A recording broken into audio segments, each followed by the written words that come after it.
Bonjour, bonjour, bienvenue à toutes et à tous sur Cocotte TV, on est toujours au CES, on est chez Zotac et on fait le tour des nouveautés, mais on commence avec du RGB, encore plus de RGB et encore plus de RGB avec la 2080 Amp Extreme, donc avec les grandes bandes de RGB. Bon, c'était juste pour la blague, on se lance tout de suite sur les nouveautés et on va aller découvrir les mini PC juste ici.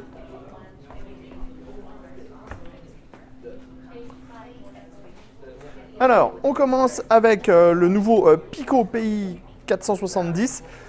Tout petite machine, vous voyez, ça tient dans la main comme ça. On a toutes les sorties qu'il faut pour absolument tout faire. Et à l'intérieur, on va avoir le nouveau Core i7 8500Y. Donc ça veut dire 2 corps plus 4 threads. Le tout à 1,5 GHz de base qui pourra booster jusqu'à 4,5 GHz.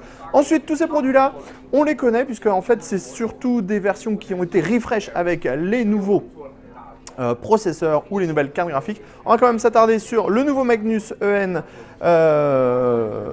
EN5 270 qui intègre donc pour la première fois une carte MXM en RTX 270.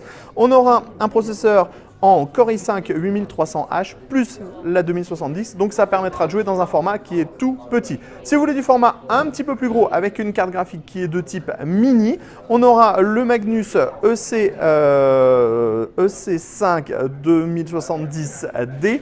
Donc cette fois on est sur un processeur qui est en i5 8400T et on a une 2070 qui est donc au format mini. Ça se voit justement à l'arrière que c'est une carte graphique complète avec les deux slots qui est intégrée. On file maintenant un petit peu plus loin là-bas pour découvrir les systèmes intégrés avec les différents refresh des mecs. Alors, tout d'abord, on va avoir un nouveau Mech Ultra qui va passer en Core i9 9900K et RTX, je suis en train de chercher, je suis désolé, ça m'arrive de temps en temps. RTX 2080 Ti, pardon. Donc, le boîtier, c'est toujours le même, avec la même base. Par contre, il y a eu des améliorations au niveau du système de water cooling et au niveau du système de ventilation. On a aussi maintenant des barrettes mémoire qui sont directement marquées Zotac Gaming. Et on a un gros card holder au niveau de la carte graphique, ce qui est plutôt une bonne chose. C'est assez intéressant, puisque les cartes graphiques sont souvent lourdes et ça évitera que la carte graphique ne bende au fur et à mesure.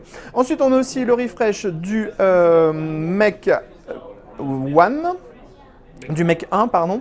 Donc, on va passer sur du Core i7 8700 avec de la RTX en 2070.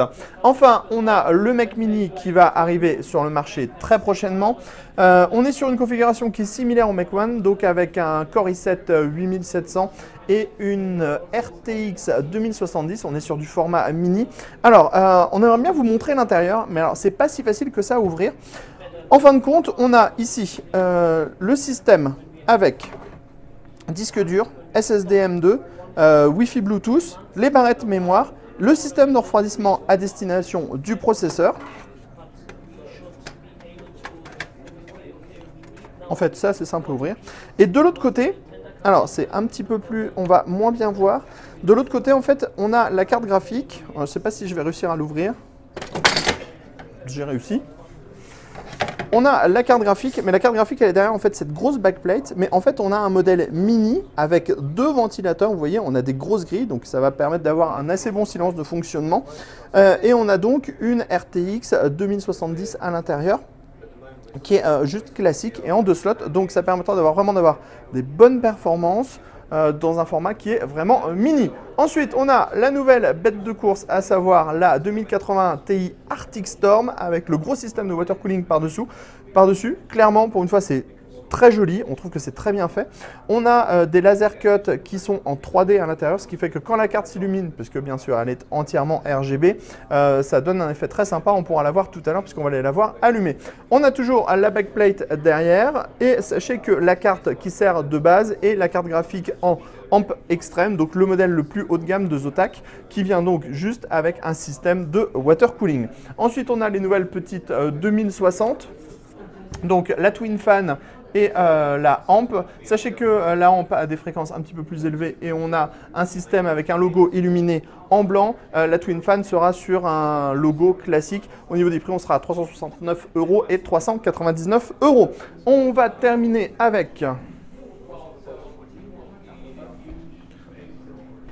Des petites études de style sur le Mac Mini, donc avec une version verte, une version bordeaux, une version chromée, qui est absolument géniale, j'adore, et une version blanche, on ne sait pas encore si ça va sortir officiellement ou pas.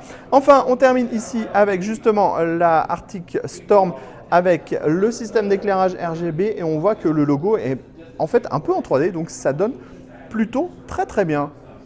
Pour les nouveautés Zotac, c'était tout, on se donne rendez-vous plus tard pour d'autres vidéos au CES.